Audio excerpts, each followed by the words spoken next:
Bonjour et bienvenue dans ce nouvel épisode de tuto et apprentissage. Aujourd'hui je vais vous montrer comment, à partir d'un simple croquis et dessin, faire un ancrage et une colorisation sur Krita. Déjà dans un premier temps je voulais remercier toutes les personnes qui sont arrivées récemment sur ma chaîne, donc n'hésitez pas à faire le tour de la chaîne, à participer pendant les lives, et aussi montrer ma chaîne à d'autres personnes, à votre entourage. D'ailleurs, aux personnes qui regardent ma vidéo et qui ne s'abonnent pas, si vous voulez vraiment m'aider et si vous aimez ce que je fais, n'hésitez pas à vous abonner et activer la cloche avec toutes les notifications histoire d'avoir toutes les sorties vidéo. J'en profite d'ailleurs, si vous n'avez pas vu ma dernière vidéo, donc c'est le nain et l'orque. C'est un dessin et ancrage que j'ai fait à la plume et au pinceau, avec une mise en scène. Donc voilà, si vous n'avez pas vu la vidéo, je vous invite vraiment à la voir, à la partager, à commenter, à donner votre avis, parce que c'est ça qui donne vie à mes réalisations, c'est que je produis quelque chose, mais après j'essaye de vous motiver, de vous donner l'envie, surtout, de partager ma vidéo et mes réalisations, parce que c'est ça, encore une fois, qui donne vie à tout ça, et qui permet justement à la propager et à la montrer à d'autres personnes. Donc pour tout ça, un grand merci. Et d'ailleurs, si vous entendez en arrière-plan au niveau sonore tout ce qui est bricolage, bruit de musique, bruit de fond et toute autre musique qui peut rentrer dans la tête jusqu'à votre décès, c'est tout à fait normal, mon fils tourne toujours ses tutos et bricolage de son côté. Je finirai un jour par lui ouvrir une chaîne YouTube, ça lui servira, je pense. Bon allez, pas tout ça, on y va. Donc dans cet épisode, comme je vous ai dit, je vais vous montrer comment partir d'un simple croquis, un petit dessin, on peut... Pardon, excusez-moi. Donc dans cet épisode, je vais vous montrer vraiment comment, à partir d'un simple croquis, un petit dessin, on peut en créer et faire la colorisation sur Krita. Donc je vais vous montrer toutes les petites étapes. Il y a certains moments où je vais accélérer et faire de la mise en scène, un peu comme ce que je fais pour mes vidéos et dessins en rythme. Je vais ici faire un mix entre le tuto et ce que je fais en termes de produits finis, c'est-à-dire les vidéos d'illustration comme Bad Panda, la dernière vidéo qui est sortie, ou toutes mes autres vidéos en rythme qui sont sorties depuis le début de ma chaîne. Donc ici tout simplement, je vais faire un nouveau document. On va partir sur du grand quand même. Donc en format portrait en 2160 sur 3840, 300 dpi. Voilà, merci, au revoir. Je vais importer comme un sauvage ma photo qui est là. Donc pour cet exercice, on va appeler ça un exercice, j'ai réalisé tout simplement un croquis de Baby Yoda de la série The Mandalorian. Je vous invite d'ailleurs à la voir, parce que c'est une très très bonne série. J'étais surpris qu'un produit Disney soit aussi bien. Voilà, c'est étonnant d'ailleurs pour moi. Du coup, tout simplement, je prends comme d'habitude un simple outil qui est déjà de base dans Krita, donc c'est la plume. Alors j'utilise souvent cette plume parce qu'elle permet d'ajouter une sorte de petite texture, petit rendu qu'on arrive à avoir quand on est sur papier. J'adore vraiment cette... alors je vais la montrer un peu, techniquement vous devrez la voir. Si vous l'avez pas, mettez-le en commentaire et j'essaierai de vous uploader ce brush là dans la description de cette vidéo. Donc n'hésitez pas d'ailleurs, si vous avez des questions par rapport à tout ça, si j'étais trop vite sur un point, ou si vous voulez que j'accentue sur un point, n'hésitez pas à le mettre en commentaire. Donc là tout simplement, j'ai importé comme un sauvage ma photo, j'ai pris à la volette, et l'histoire ici c'est de tout simplement créer un calque par-dessus, là, par-dessus le dessin, et suivre ou pas. En fait il faut que, ce que je fais moi c'est que le dessin, le croquis me sert de gabarit, et après c'est à moi d'outrepasser en fait ces lignes là et d'en rajouter. Voilà. C'est une feuille de route, mais c'est pas un chemin à suivre forcément. Comme d'habitude, pour augmenter la taille ou diminuer la taille, c'est Shift et on appuie, ou le clic gauche, tout dépend si vous dessinez à la souris ou au stylet. Voilà, plus on va vers la droite, plus on agrandit, plus on va vers la gauche, plus on rétrécit. Et ben on peut y aller.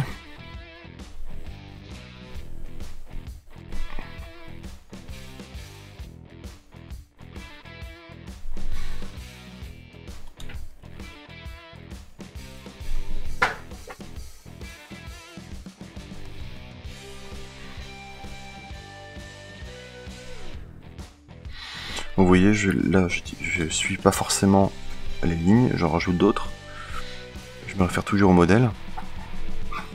Donc je me suis inspiré d'une photo, bien entendu, issue de la série. Et là, je vais m'arrêter 2-3 secondes pour vous parler d'un truc.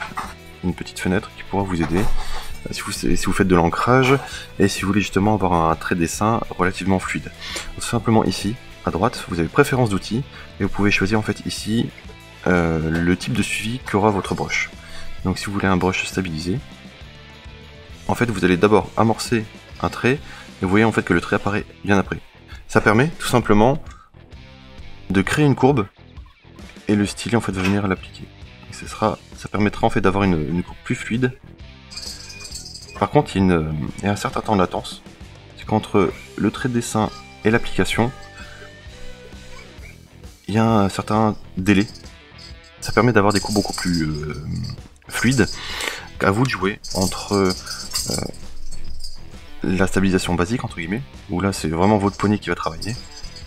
Vous allez vraiment jouer sur la pression de votre stylet, ou sinon jouer sur l'angle, la puissance et le fait que le programme va vous aider à stabiliser le trait, parce que je sais que parfois c'est pas forcément évident de tracer des traits uniformes sur de longues distances, hein. Il faut un petit coup de poignet et que ça devient vite très fatigant. Donc il faut, pour moi, jongler entre les deux. C'est que pour dessiner des comme là les yeux qui sont limite comme des billes, on va utiliser le stabilisateur de brush. Et quand vous voulez faire des traits un peu plus rigides, un peu plus rudes, passer directement en format basique. Et là vous allez donner des petits coups de brush. Vous allez pouvoir justement doser tout ça.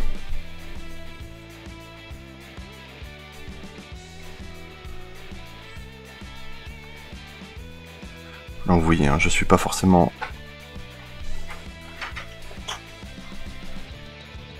le trait de dessin, je m'en inspire, ça me donne des idées, parce que du coup en fait comme c'est qu'une feuille de route, ça me donne des idées pour certains traits, rajouter certaines textures, des traits que j'aurais pas forcément mis au crayon, ou qui n'auraient pas été utile de les rajouter au crayon. Donc là ce que je fais dans un premier temps, c'est que je fais d'abord l'ancrage, où j'épaissis pas forcément le trait. Je sors le contour. Exactement, mais exactement. Je sors le contour et c'est que ensuite je vais épaissir certains traits pour pouvoir en fait mettre pardon, pour pouvoir mettre en valeur certaines parties du corps ou de l'objet. Donc là ce que je vais faire, c'est que comme je vous ai montré un petit peu comment j'utilise tout ça, je vais me permettre de faire une petite mise en scène et de revenir vers vous une fois que j'aurai fini l'ancrage, vous montrer comment je colorise, comment j'organise mes calques et comment je finis vraiment l'ancrage en faisant en sorte de faire ressortir certaines zones. Allez, on se revoit tout de suite.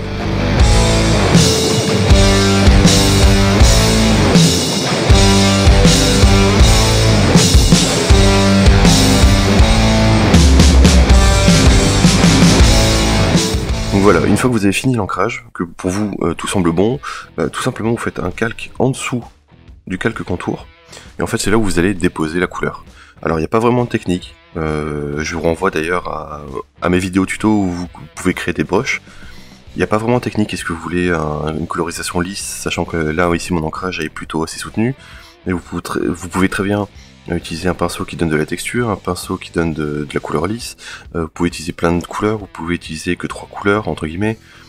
Il n'y a pas vraiment de technique, c'est à vous de trouver la bonne façon de faire, et surtout la façon qui vous intéresse le plus. C'est surtout pour vous trouver la bonne méthode pour faire votre colorisation, votre ancrage. Ici, je vous montre comment je fais, hein, comment j'ai déjà fait en live, et comment je fais ici. C'est ma façon de faire, hein, vous n'êtes pas obligé de la suivre, mais c'est pour vous donner des indications. Moi j'aime bien vous donner des pistes, vous donner envie, vous donner plein d'éléments et surtout des trucs curieux. Après à vous de faire votre popote et de trouver un peu votre voie. Mais j'espère en tout cas que ce que je fais ici peut vous aider. Donc tout simplement, prenez un outil. Moi je vais prendre un pinceau de base. Et en fait ce que je vais faire, c'est que je vais appliquer une couleur de fond. Et je vais aller par-dessus cette couleur de fond, rajouter après les couleurs plus claires, afin de justement faire sortir les plis et jouer sur l'ombrage. Donc là tout simplement, vu qu'on a créé le calque en dessous, vous voyez que le contour est respecté, et en fait c'est ni plus ni moins du coloriage. Ça va se corser un petit peu après, une fois qu'il faudra jouer avec les couleurs, et justement faire sortir les plis, mettre en avant le sort de simili 3D, c'est-à-dire les plis qui prennent la lumière, les plis qui sont dans l'ombre, et jouer justement avec l'ombrage.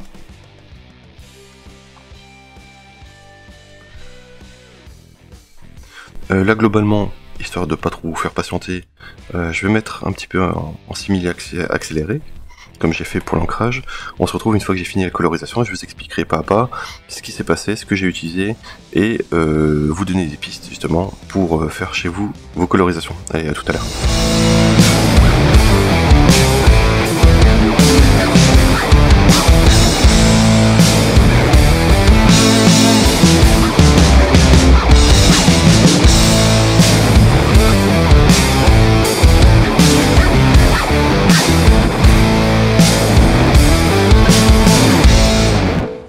Donc voilà, une fois que vous avez fini la colorisation, vous pouvez donc effacer certaines conneries, hein, genre les petits débordements comme ça, là, enfin, là vous le voyez pas, et là moi je le vois. Donc voilà, ébarber un petit peu, enlever le surplus de couleur qui est sorti des contours, et vous pouvez insister d'ailleurs, si vous le voulez, faire un calque au-dessus du calque contour, et remarquer certaines zones, refaire un petit peu de stries, remettre un petit peu d'ancrage à quelques endroits, histoire de venir soutenir la couleur que vous avez mis, et globalement le dessin sera terminé. Donc ici on est bien à cheval entre le croquis, le dessin et le tuto, avec un petit peu de mise en scène, hein, histoire de rappeler un petit peu mon corps de la chaîne, hein, c'est le corps de métier de la chaîne, c'est les vidéos avec la mise en scène, le rythme, et montrer le dessin. D'ailleurs, si vous venez juste d'arriver sur la chaîne, n'hésitez pas à faire le tour de toutes les vidéos et aussi de participer au live. Donc c'est le mercredi, le dimanche, ça c'est le live dessin, dès 21h30, et aux mêmes horaires, le vendredi, c'est live détente, là c'est à cheval entre, on va dire, le côté radio et le jeu. Je vous présente des jeux qui ont soit bercé mon enfance, mon adolescence, soit des jeux que j'aime bien jouer, tout simplement. Donc c'est pas forcément des jeux d'actu, mais globalement ça montre un petit peu l'univers dans lequel j'ai baigné et je baigne, et qui permet justement de pouvoir dessiner, de pouvoir produire et comprendre et créer. Et par rapport à, je reviens juste sur le dessin, par rapport à la colorisation, il n'y a pas de méthode. Là ici, dans l'ombrage, vous avez vu ici, j'ai utilisé très peu de couleurs, mine de rien. Dans l'ombrage, j'ai ajouté un peu de bleu dans le marron, histoire de vraiment soutenir un peu cet ombrage et sortir un petit peu l'ombrage de la lumière, pardon. Je vous invite d'ailleurs à un petit exercice, vous allez faire ça chez vous. Vous allez prendre un objet, le mettre à la lumière du soleil, et vous allez étudier, parce que ça c'est super important, c'est la curiosité, c'est emmagasiner ce qu'on peut voir. Vous allez mettre cet objet au soleil, et vous allez voir, et essayer de comprendre et faire un dessin ou un croquis, que ce soit crayon de couleur, prendre en photo et ensuite le refaire sur tablette, comme vous voulez. Mais c'est de retrouver les couleurs, comprendre les couleurs, comment la lumière arrive sur l'objet, comment nous on perçoit les couleurs de cet objet face au soleil, comment est l'ombre, de quelle couleur est l'ombre. Voilà, et à partir de ça, vous aurez plein d'informations et vous allez pouvoir emmagasiner tout ça et pouvoir les restituer quand vous allez faire des dessins. Voilà, je mets encore quelques petits coups de plume, mais globalement, on a fini. Hein. Il y a des moments où il faut savoir s'arrêter. Comme cette vidéo. Donc voilà, hein, je vous encourage vraiment à faire le tour de ma chaîne. Venir pendant les lives, venez participer, hein, je vous fais participer aussi, j'essaie de faire dessiner Juliette aussi, hein, qui participe de plus en plus. Donc n'hésitez pas à passer, à commenter, à donner votre avis, à partager d'ailleurs ma dernière vidéo, hein, je l'ai dit en début de vidéo mais je le dis ici, à partager ma dernière vidéo, donc c'est le nain et l'orque, un dessin et ancrage fait sur canson, avec plume et pinceau, avec de la mise en scène, c'est dans la même veine que Bad Panda, autre vidéo que je vous conseille aussi d'aller voir, qui est sur ma chaîne, c'est au tout début de ma chaîne, vous pouvez pas la louper. Encore un grand merci, portez-vous bien, à bientôt dans les lives, à bientôt dans d'autres vidéos, au revoir.